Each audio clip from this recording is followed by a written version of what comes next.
ગોધરામાં નવીન smart મીટરની ગેરસમજ દૂર કરવા કલેક્ટર કચેરીએ બેઠક યોજાઈ હતી। હાલ ગોધરા ખાતે પ્રીપેડ મીટર લગાવવાની કામગીરી હાથ ધરવામાં આવી રહી છે। શહેરમાં 5000 જેટલા સ્માર્ટ મીટર લગાવી દેવામાં આવ્યા છે। આ સ્માર્ટ મીટરને લઈ સ્થાનિકોમાં રોષ જોવા મળી રહ્યો છે। સ્માર્ટ મીટરમાં જેવું બેલેન્સ પૂરું થાય એટલે તરત જ લાઇટનું કનેક્શન કપાઈ જાય છે અને યુનિટ દીઠ 3 રૂપિયા જેટલું બિલ વધારે આવે છે। ગ્રાહકો દ્વારા આવો આક્ષેપ કરવામાં આવી રહ્યો છે। સ્થાનિકો દ્વારા સ્માર્ટ મીટર રદ કરવામાં આવે તેવી માંગ સાથે સૂત્રોચ્ચાર કરવામાં આવ્યા હતા। જિલ્લા કલેક્ટર આશિષ કુમારની અધ્યક્ષતામાં મળેલી બેઠકમાં ધારાસભ્ય CK રાહુલજી, MGVCLના સુપ્રિન્ટેન્ડન્ટ એન્જિનિયર સહિત આગેવાનો અને ગ્રામજનો મોટી સંખ્યામાં હાજર રહ્યા હતા। જે સ્માર્ટ મીટર લગાવવાની જે સ્કીમ છે એ પૂરેપૂરી સમજૂત ના થાય ત્યાં સુધી જે પડતી અગવડોને તાત્કાલિક ધોરણે દૂર કરવા માટેનો અધિકારીઓએ GBના અધિકારીઓ અમને ખાતરી આપી છે અને વહીવટતંત્ર તરફથી પણ ખાતરી આપી છે, જેથી કરીને આ યોજનાનો હેતુ ખૂબ સારો છે।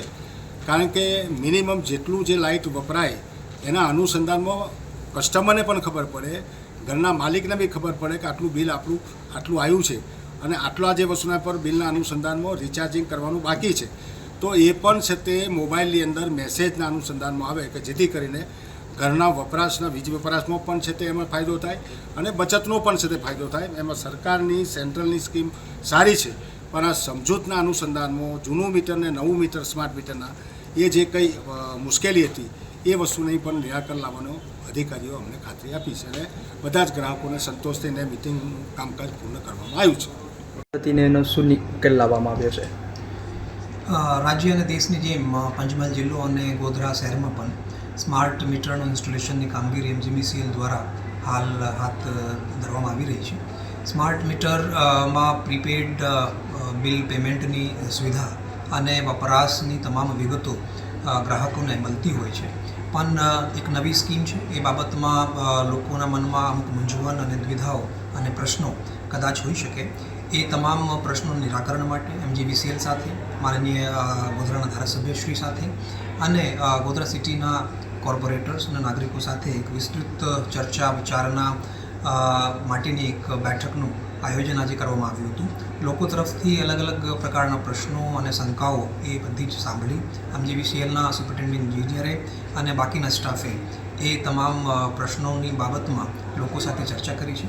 એટલે જે નવી સ્કીમ છે સ્માર્ટ મીટર ઇન્સ્ટોલેશનની એ બાબતમાં લોકોના મનમાં જે પ્રશ્નો હોય એ પ્રશ્નોનું નિરાકરણ માટે આજે બેઠકનું આયોજન કરવામાં આવ્યું હતું। અમુક બાબતો અને સજેશન્સ જે લોકો તરફથી અને ધારાસભ્યશ્રી તરફથી મળ્યું છે એ સજેશન્સનું પણ આપણે અમલીકરણ કરીશું અને MGVCLની ટીમને સૂચના આપી છે કે નવી સ્કીમ છે તે લોકોને વધારે માહિતગાર કરવા માટે, લોકોની જે શંકાઓ હોય એનું નિરાકરણ કરવા માટે વોર્ડ સ્તરે મિટિંગનું આયોજન કોર્પોરેટર્સ અને નાગરિકો સાથે કરે।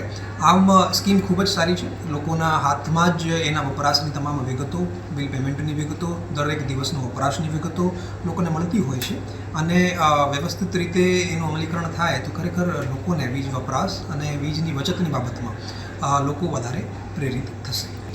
હું લોકોને અપીલ કરું છું કે એ જે સ્માર્ટ મીટરનું ઇન્સ્ટોલેશનની બાબત છે એનું એક વિસ્તૃત પાયલટ પ્રોજેક્ટ વડોદરા સિટીમાં થઈ ચૂક્યું છે અને લોકોના મનમાં અમુક જે શંકાઓ છે કે મીટર વધારે ફરતું હોય છે કે ભાવ વધારે હોય છે એવી કંઈ બાબત નથી। એ તમામ ટેસ્ટિંગ્સ અગાઉમાં વડોદરા સિટીમાં થઈ ચૂક્યું છે અને આ ટેસ્ટિંગ થયા પછી જ એનું અમલીકરણ બાકીના વિસ્તારોમાં અને ગોધરા સિટીમાં હાલ થઈ રહ્યું છે।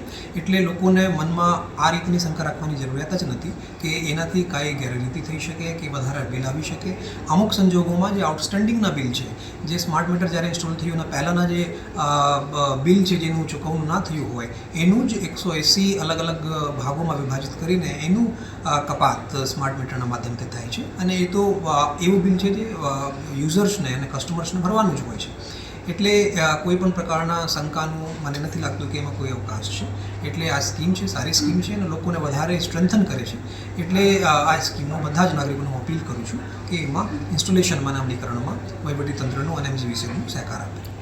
એ બાબતમાં પણ હું MGVCLને કહું છું કે જે એપ્લિકેશન્સ છે એનું ઇન્સ્ટોલેશનની બાબતમાં વિસ્તૃત સમજણ લોકોને પાટે અને આપ જે રીતે કહો છો કદાચ શક્યતાઓ બને કે અમુક લોકો એનું ગેરઉપયોગ કરવાની કંઈ પ્લાનિંગ કરતા હશે, બટ જે બિલ અને પેમેન્ટની વાત છે એ જે MGVCLની આધિકારિક એપ્લિકેશન્સ છે એના મારફતથી પેમેન્ટ થઈ શકે કે MGVCLની કચેરીમાં જઈને પણ ભુગતાન કરી શકાય। એટલે SMS ઉપરથી કોઈ લિંક આવતું હોય કે અલગ રીતે કોઈ લિંક આવતી હોય એ લિંક ઉપયોગ કરવા કરતાં MGVCની જે આધિકારિક એપ્લિકેશન્સ છે જે ખૂબ જ સરળ અને ઉપયોગી એપ્લિકેશન છે એની મારફત લોકો એનું પેમેન્ટ કરે.